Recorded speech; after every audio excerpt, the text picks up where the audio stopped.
தூத்துக்குடியில் உள்ள உலக புகழ்பெற்ற பனிமய மாதா பேராலயத்தின் 442வது ஆண்டு தேர் திருவிழா மறை மாவட்ட ஆயர் ஸ்டீபன் அந்தோணி தலைமையில் கொடியேற்றம் துவங்கியது. ஜாதி மத வேறுபாடு இன்றி பல்லாயிரக்கணக்கான பக்தர்கள் மரியே வாழ்க என விண்ணதிர பக்தி முழக்கமிட்டு புறா பலூன் பறக்கவிட்டு தங்கள் மகிழ்ச்சியை வெளிப்படுத்தினர். இதில் அமைச்சர் கீதா ஜீவன், மேயர் ஜெகன் பெரியசாமி உள்ளிட்டோர் பங்கேற்றனர். தூத்துக்குடி கடற்கரை சாலையில் உலக புகழ்பெற்ற பனிமய மாதா பேராலயம் அமைந்துள்ளது.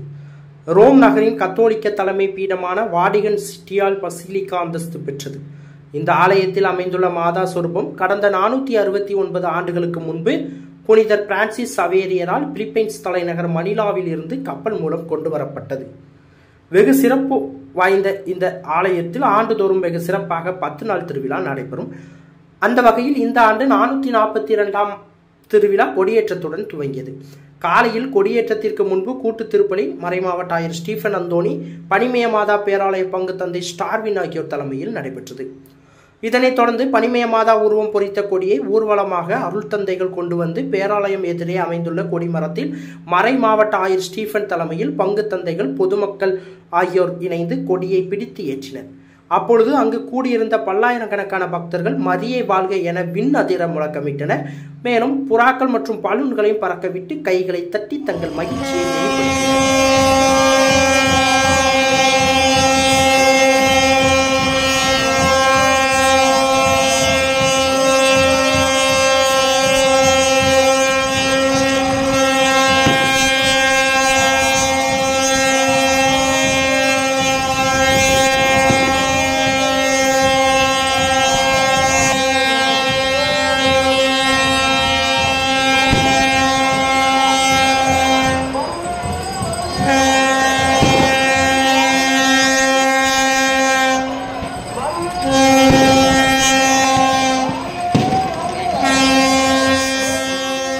மேலும் இந்த கொடியேற்ற நிகழ்ச்சியில் தமிழக சமூக நலன் மற்றும் மகளிர் உரிமைத்துறை அமைச்சர் கீதா ஜீவன், தூத்துக்குடி மாநகராட்சி மேயர் ஜெகன் பெரியசாமி, தூத்துக்குடி மாவட்ட ஆட்சித்தலைவர் லட்சுமிபதி, தூத்துக்குடி மாவட்ட காவல் கண்காணிப்பாளர் பாலாஜி சரவணன், பணிக்குழு செயலாளரும் மாவட்ட நுகர்வோர் கூட்டுறவு சங்க தலைவருமான எட்வின் பாண்டியன், பனிமய அன்னை பேராலய உதவி பங்கு தந்தை பாலன், பணிக்குழு துணைத் தலைவர் அன்டோ, துணை செயலாளர் பெனாட், பொருளாளர் ஜோசப் ஜோரிஸ், திமுக மாநகர செயலாளர் ஆனந்தசேகரன், தமிழக வெற்றிக் கழக தூத்துக்குடி சட்டமன்ற தொகுதி பொறுப்பாளர் அஜிதா ஆக்கனல், குருஸ் பர்னாந்து நற்பணி மன்ற தலைவர் ஹெர்மன் ஹில்ட் உள்ளிட்ட ஜாதி மத வேறுபாடு இன்றி பலாயிரக்கணக்கான பக்தர்கள் கலந்து கொண்டனர்.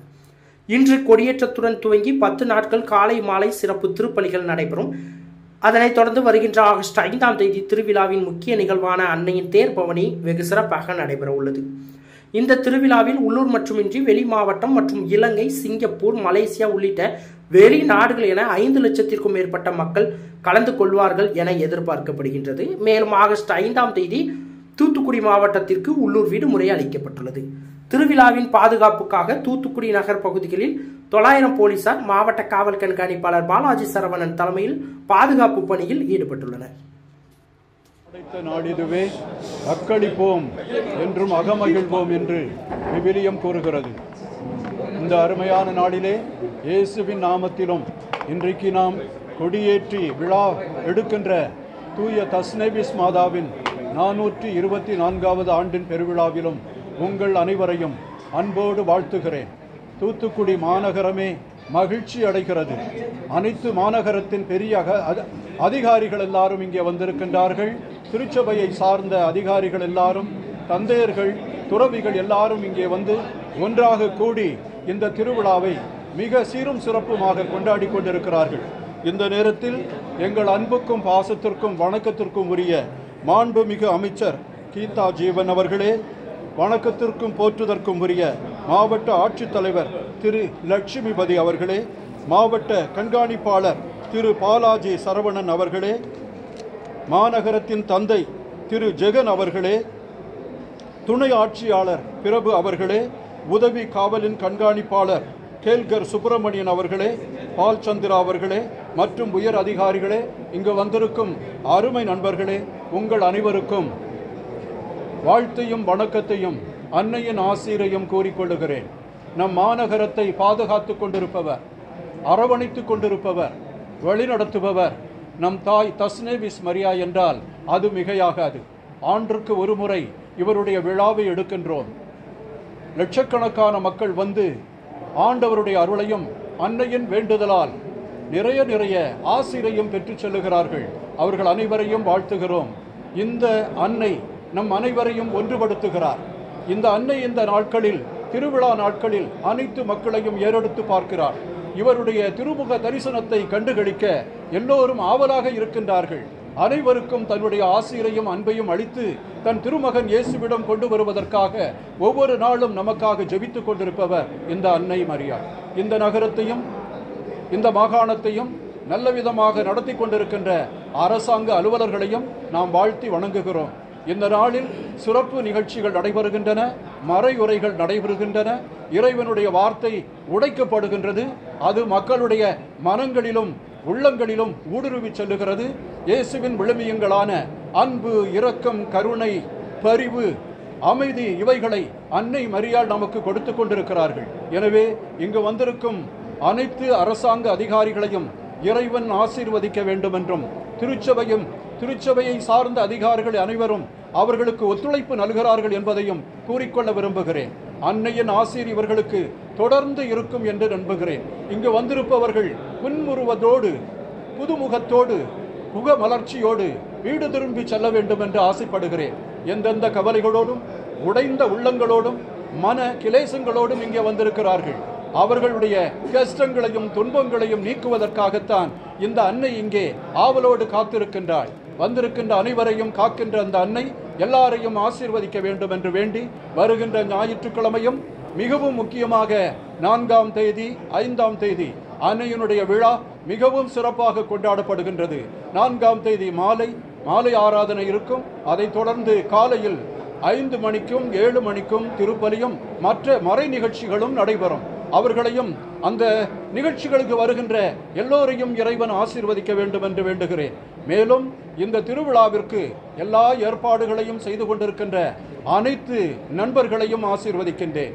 நமது பக்கத்தில் வீற்றிருக்கின்ற மேனாள் ஆயர், மேதகு ஆயர் யுவான் அம்ப்ரோஸ் அவர்களையும், இந்த திருத்தலத்தின் அதிபர் தந்தை ஸ்டார்வின் அவர்களையும், அவரோடு ஒத்துழைக்கின்ற அனைத்து குருக்களையும் துறவியர்களையும் இறைவன் ஆசீர்வதிக்க வேண்டும் என்று நன்றி பெருக்கோடு அவர்களுக்கு என்னுடைய நன்றியை சாற்றுகின்றேன். காவல்துறை கண்காணிப்பாளர்கள் மிக அருமையான உதவியை நமக்கு செய்து கொண்டிருக்கிறார்கள். மக்களை ஒழுங்குக்கிரமாக, வரிசை கிரமமாக, மிக சிறப்பாக அவர்கள் தங்கள் அலுவல்களை மேற்கொண்டிருக்கிறார்கள். ஊடக நண்பர்கள் இதற்கு உதவி செய்கிறார்கள். இங்கே பேசப்படுகின்ற மொழிகளிலெல்லாம் உலகம் எல்லா இடத்திற்கும் சென்று சேரும் என்பதை நான் நம்புகிறேன். எனவே ஊடக நண்பர்களுக்கும் என்னுடைய ஆசிரை கூறிக்கொள்ளுகிறேன். முக்கியமாக இந்த பங்கு தளத்தில் இருக்கின்ற பெரியவர்கள், நண்பர்கள், ஆதரவாளர்கள், இதை திட்டமிட்டு செயல்படுத்துகிறவர்கள் எல்லோரையும் இறைவன் ஆசீர்வதிக்க வேண்டும் என்று வேண்டுகிறேன். உங்களுக்கு என்னுடைய ஆசிரை தந்து எல்லா மக்களையும் ஆசீர்வதிக்க வேண்டும் என்று என்னுடைய உரையை முடித்துக் கொள்ளுகிறேன். இறைவன் என்றென்றும் வாழ்த்துப்படுவாராக. தந்தை, மகன், தூய ஆவியார் உங்கள் அனைவரையும் ஆசீர்வதிப்பாராக. ஆமென். இந்த நேரத்தில் நம்முடைய அரசு நமக்காக ஒத்துழைப்பதை நான் மிக பெருமையோடு உங்களிடம் கூறிக்கொள்ள விரும்புகிறேன்.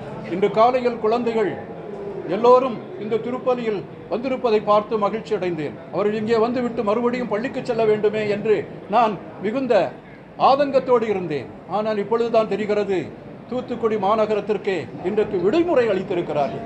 அதுவும் மட்டுமல்ல, 5ஆம் தேதி அவர்களுக்கு லோக்கல் விடுமுறை அளித்திருக்கிறார்கள். அதைத் தொடர்ந்து இங்கு வருகின்ற அனைத்து பக்தர்களும், தமிழகத்தில் இருந்து வருகின்ற அனைத்து பக்தர்களும் வருவதற்கு வசதியாக ஸ்பெஷல் ட்ரெயின், ஒரு சிறப்பு ரயில் ஏற்பாடு செய்யப்பட்டிருக்கின்றது என்பதையும் கூறிக்கொள்ள விரும்புகிறேன். இதற்கு ஏற்பாடு செய்த அனைவருக்கும் எங்களுடைய நன்றியையும் வணக்கத்தையும் தெரிவித்துக் கொள்கிறேன். நன்றி, நன்றி, நன்றி. செய்திகளை உடனுக்குடன் தெரிந்து கொள்ள உங்கள் கரம் டிவியை சப்ஸ்கிரைப் செய்யுங்கள். அதோடு பெல் பட்டனையும் கிளிக் செய்யுங்கள்.